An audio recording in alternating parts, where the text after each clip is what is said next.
आज एक बार फिर अमृतपाल सिंह खालिस्तान समर्थकों के साथ दिखाई दिया और इतना ही नहीं, आज भी वो विवादित बयान देने से बाज नहीं आया। अमृतसर के अजनाला थाने पर हमले के बाद पंजाब पुलिस बैकफुट पर आ गई। एसएसपी अमृतसर ने कहा कि लवप्रीत तूफान को रिहा किया जा रहा है क्योंकि उन्होंने सबूत पेश किए कि वो मौके पर मौजूद नहीं था। हम इसे कोर्ट में जमा कर रहे हैं। एहतियात के तौर पर फोर्स तैनात है और स्थिति नियंत्रण में है। Ma'am, Lovepreet is being released because the sort of evidence they have given to us yesterday, as per those evidences, he was not present on the spot. So we are submitting that evidence with the application to the honorable judge. So this is how the process is going to take place. तो वहीं आज फिर अमृतपाल सिंह खालिस्तान समर्थकों के साथ इकट्ठा हुआ। ये सभी हथियारों के साथ नजर आए और इतना ही नहीं, अमृतपाल सिंह ने एक बार फिर से विवादित बयान दिया। आपको बता दें कि अमृतसर में कल जमकर बवाल हुआ था। वारिस पंजाब दे संगठन के प्रमुख अमृतपाल सिंह और उसके समर्थकों ने अजनाला पुलिस स्टेशन पर धावा बोल दिया था। समर्थकों ने लाठी डंडों, तलवारों के साथ हिंसक प्रदर्शन किया था और इन सब के सामने पंजाब पुलिस बेबस दिखाई दी। आज तूफान सिंह की रिहाई हो रही है, जिसको लेके इतना हम कह सकते हैं तकरारबाजी पुलिस के साथ हुई है और वकील एडवोकेट हमारे साथ हैं तूफान सिंह के, अमृतपाल सिंह के। सर, क्या कुछ तथ्य पेश किए गए हैं आज कोर्ट में जो आज रिहाई हो रही है? हमने पुलिस को एप्लीकेशन दी थी कि दिस अक्यूज्ड इज इनोसेंट, ये बेगुनाह है, तो इसको गलत आपने ये पर्चा ही गलत किया है और जो अक्यूज्ड को पकड़ा वो भी गलत पकड़ा है। पुलिस ने अपनी गलती मानी है कि आनन फानन में हमने FIR दर्ज की है? हाँ, वो हो सकता है there may be some political pressure from some corner, that is why they have registered this application. Amritpal की वो भूमिका भी सामने आ रही थी और उसमें भी कुछ तथ्य पेश किए गए हैं अमृतपाल के सबूतों को लेके, क्योंकि उनका नाम भी FIR में दर्ज है। अभी तक जो इन्वेस्टिगेशन है वो लवप्रीत सिंह के अराउंड हुई है जी, तो ड्यूरिंग इन्वेस्टिगेशन वो बेगुनाह निकला है जी। तो कोर्ट ने पुलिस ने कोर्ट को एप्लीकेशन दी और वो कोर्ट ने मान ली है। तो हमने भी आर्गूमेंट किया है, तो हमारी आर्गूमेंट और पुलिस की एप्लीकेशन देखते हुए जो ऑनरेबल कोर्ट है उसने रिलीज ऑर्डर पास किया है। आज शाम तक कितने बजे तक रिलीज हो जाएगी? वो जेल अथॉरिटी का जैसे प्रोसीजर होता है एज ए नॉर्मल के जैसे प्रिजन को रिलीज कर। स्टैंडिंग कमेटी के सदस्यों के चुनाव के लिए मतदान शुरू हो चुका है, लेकिन बीजेपी दोबारा से चुनाव कराने की मांग पर अड़ी हुई है। स्टैंडिंग कमेटी के सदस्यों के चुनाव से पहले आम आदमी पार्टी को बड़ा झटका भी लगा है। आज एक पार्षद ने पाला बदलकर बीजेपी ज्वाइन कर ली।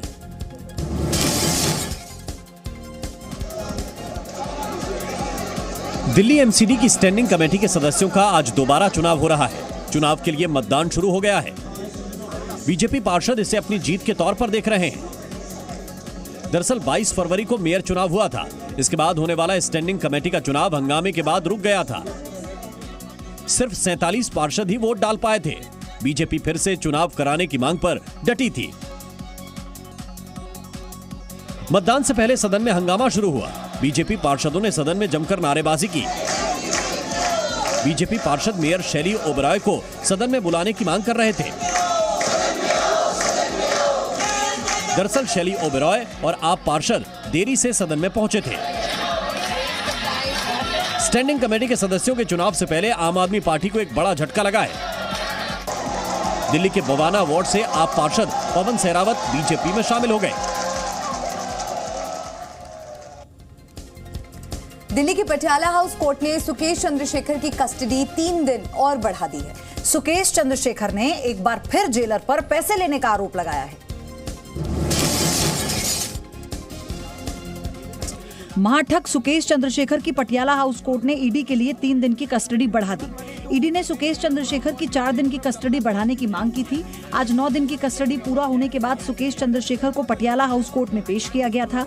ईडी के मुताबिक कुछ नए तथ्य और सबूत मिले हैं जिसकी जांच की जानी है। सुकेश चंद्रशेखर ने जेलर समेत आप के नेताओं पर आरोप लगाए हैं। ईडी ने कहा कि कुछ नए तथ्य और सबूत उसे मिले हैं जिसकी जांच करनी है।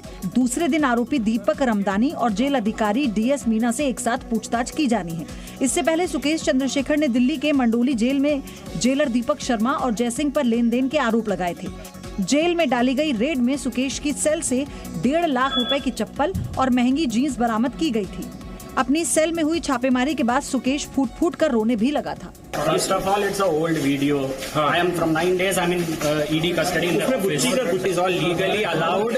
In family mulaqat, your family can give the clothes. तो महाठग सुकेश चंद्रशेखर की पटियाला हाउस कोर्ट ने ईडी के लिए 3 दिन की कस्टडी बढ़ा दी है। ईडी ने सुकेश चंद्रशेखर की 4 दिन की कस्टडी बढ़ाने की मांग की थी। आज 9 दिन की कस्टडी पूरी होने के बाद सुकेश चंद्रशेखर को पटियाला हाउस कोर्ट से ले जाया गया। अब आपको आगे अगली खबर दिखाते हैं। प्रधानमंत्री नरेंद्र मोदी आज चुनावी राज्य नागालैंड के दीमापुर पहुंचे। यहां उन्होंने अपने संबोधन में पहले की कांग्रेस सरकार की नीतियों पर जमकर हमला बोला। पीएम ने कहा कि कांग्रेस ने नॉर्थ ईस्ट को एटीएम माना हुआ था। सरकार का पैसा जनता तक नहीं बल्कि करप्ट पार्टियों की तिजोरी में पहुंच रहा था।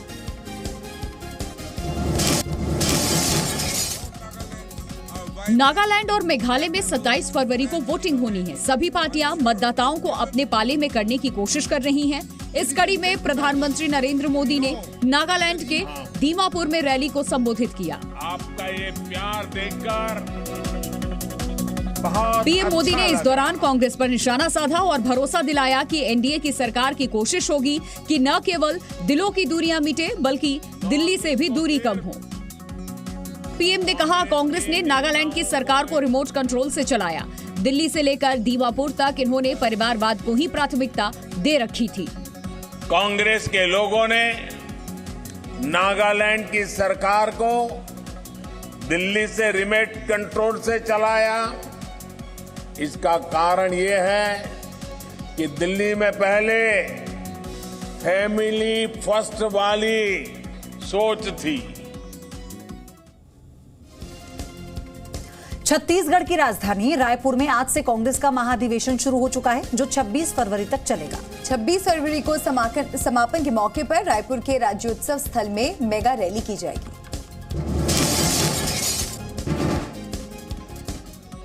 छत्तीसगढ़ की राजधानी रायपुर में कांग्रेस का 85वां अधिवेशन शुरू हो चुका है। अधिवेशन में 2024 लोकसभा चुनाव और कर्नाटक, राजस्थान, मध्य प्रदेश, छत्तीसगढ़ विधानसभा चुनाव से पहले पार्टी की रणनीति पर मंथन किया जाएगा। सुबह 10 बजे स्टीयरिंग कमेटी की बैठक हुई। शाम 4 बजे सब्जेक्ट कमेटी की अहम बैठक होगी, जिसमें तय किया जाएगा कि अधिवेशन में किन बड़े मुद्दों पर चर्चा की जानी है। चर्चा के बाद उन मुद्दों पर रणनीति बनाई जाएगी। कांग्रेस नेताओं ने कहा कि इस अधिवेशन से कांग्रेस में एक नया संदेश जाएगा। यहाँ पर जो प्रस्ताव पारित होंगे, जो संदेश जाएगा, उसको कांग्रेस के जन जन तक हम लोग पहुँचाने का काम करेंगे। और 24 के लिए एनडीए की सरकार का जो रिवर्स काउंटडाउन है वो यहाँ से चालू हो गया। मल्लिकार्जुन खड़गे के कांग्रेस अध्यक्ष बनने के बाद पहली बार पार्टी का महाधिवेशन हो रहा है। कांग्रेस का पिछला महाधिवेशन 2018 में दिल्ली में हुआ था।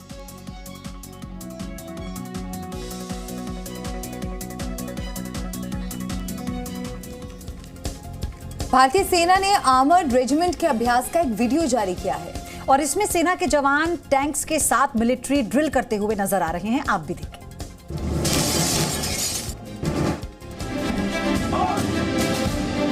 ये भारतीय सेना के जवान हैं, जिनके शौर्य और पराक्रम के आगे दुश्मन थर थर कांपता है। भारतीय सेना के 9 प्रमुख हिस्से हैं। इनमें से कोई टैंक्स की रेजिमेंट है तो किसी के पास मिसाइलों की ताकत है। आर्मर्ड रेजिमेंट सेना का एक महत्वपूर्ण हिस्सा है, जिसके सैन्य अभ्यास का एक वीडियो इंडियन आर्मी के आधिकारिक सोशल मीडिया हैंडल पर शेयर किया गया है। बख्तरबंद सैन्य वाहन सेना के इस रेजिमेंट की ताकत हैं। आर्मर्ड कोर के पास सबसे खतरनाक हथियार होते हैं, जिनका प्रदर्शन सैनिकों ने इस अभियान में किया। इस दौरान सैनिक हेलीकॉप्टर से उतरकर मॉक ड्रिल करते दिखाई दिए। भारतीय सैनिक समय समय पर मिलिट्री ड्रिल करते रहते हैं। इन सैन्य अभ्यासों का उद्देश्य सेना में संचालन क्षमता और सहयोग को मजबूत करना और बढ़ावा देना होता है। आगे बढ़ेंगे। दिल्ली के कांति नगर एक्सटेंशन इलाके में 2 दोस्त रेलवे लाइन पर रील्स बनाने के लिए पहुंचते हैं। तभी वो ट्रेन की चपेट में आ गए और मौके पर ही दोनों की मौत हो गई।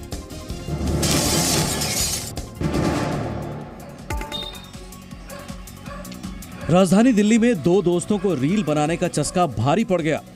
कांति नगर इलाके के रहने वाले 2 दोस्त रेलवे ट्रैक पर रील बनाने पहुंचे, तभी दोनों ट्रेन की चपेट में आ गए। इस दर्दनाक हादसे में दोनों की मौत हो गई। हादसे की खबर मिलते ही पुलिस मौके पर पहुंची। तब तक युवकों की मौत हो चुकी थी। दोनों के शव जीटीबी अस्पताल की मॉर्चरी में पोस्टमार्टम कराने के बाद परिजनों को सौंप दिया गया है। हादसे के बाद दोनों युवकों के परिवारों में मातम पसरा हुआ है। जानकारी के मुताबिक मृतक युवकों के नाम वंश शर्मा और मोनू हैं। वंश की उम्र 23 साल थी, जो कि बीटेक का छात्र था, जबकि 23 साल का मोनू एक दुकान में सेल्समैन का काम करता था।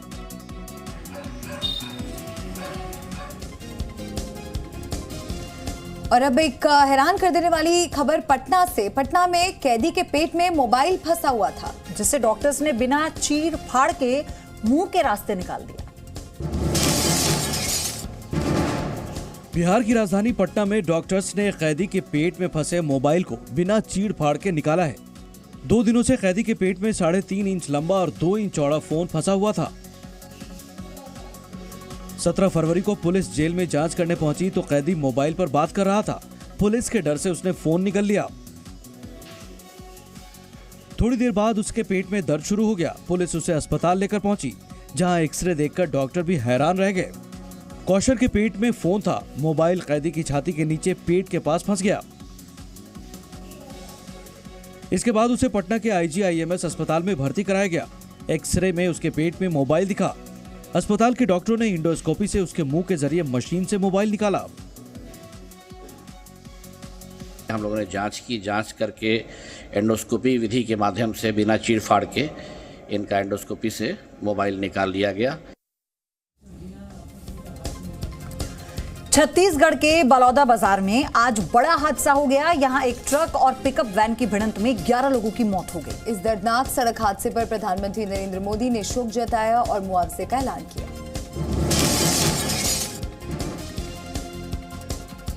छत्तीसगढ़ के बलौदा बाजार में आज एक बड़ा हादसा हो गया। ट्रक और पिकअप के बीच आमने सामने भिड़ंत में 11 लोगों की मौत हो गई। हादसे में 10 से ज्यादा लोग घायल हो गए। घायलों में 2 की हालत गंभीर बताई जा रही है। बताया जा रहा है कि हादसे में जान गंवाने वाले लोग एक ही परिवार के सदस्य थे। हादसे के बाद मौके पर अफरा तफरी मच गई। हादसे की सूचना पुलिस को दी गई। पुलिस ने मौके पर पहुंचकर घायलों को अस्पताल में भर्ती कराया। अलग अलग अस्पतालों में घायलों का इलाज जारी है। इस दर्दनाक सड़क हादसे पर प्रधानमंत्री नरेंद्र मोदी ने शोक जताया है।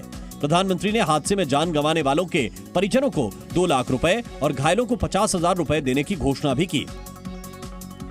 इधर मुख्यमंत्री भूपेश बघेल ने दुख व्यक्त किया है।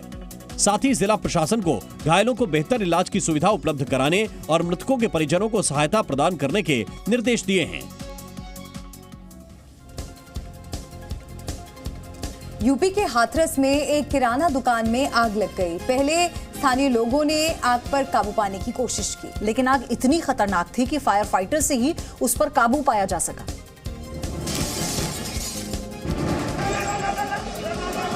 रात के अंधेरे में अचानक एक दुकान में आग धधकने से लोगों में अफरा तफरी मच गई। देखते ही देखते आग ने पूरी इमारत को अपनी चपेट में ले लिया। यूपी के हाथरस में बीच बाजार एक किराना दुकान में यह हादसा हो गया। आग की लपटें देखते ही लोग आग बुझाने भागे। हर कोई आग पर पानी डालता नजर आया, लेकिन आग इतनी भीषण थी कि लपटें बढ़ती ही गई। जब स्थानीय लोग आग बुझाने में नाकाम रहे तो फायर ब्रिगेड को सूचना दी, जिसके बाद दमकल की गाड़ियों ने आग बुझाने का काम शुरू किया। कोतवाली पुलिस भी हालात संभालने के लिए मौके पर पहुंची और काफी मशक्कत के बाद आग पर काबू पाया गया। हादसे को देखकर ये साफ है कि दुकान में लाखों का नुकसान हुआ है। अंदेशा जताया जा रहा है कि आग की वजह शॉर्ट सर्किट हो सकती है। हालांकि सटीक वजह पता लगाने के लिए पड़ताल की जा रही है।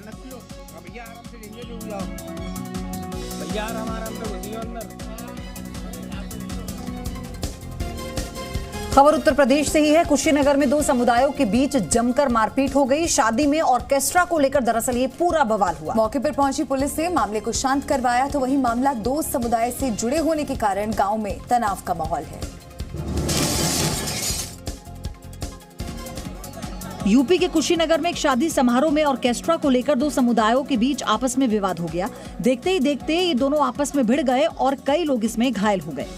आपसी संघर्ष में एक घायल की हालत नाजुक बताई जा रही है, जिसे गंभीर हालत में अस्पताल पहुंचाया गया, जहां से डॉक्टर ने पीड़ित को जिला अस्पताल रेफर कर दिया।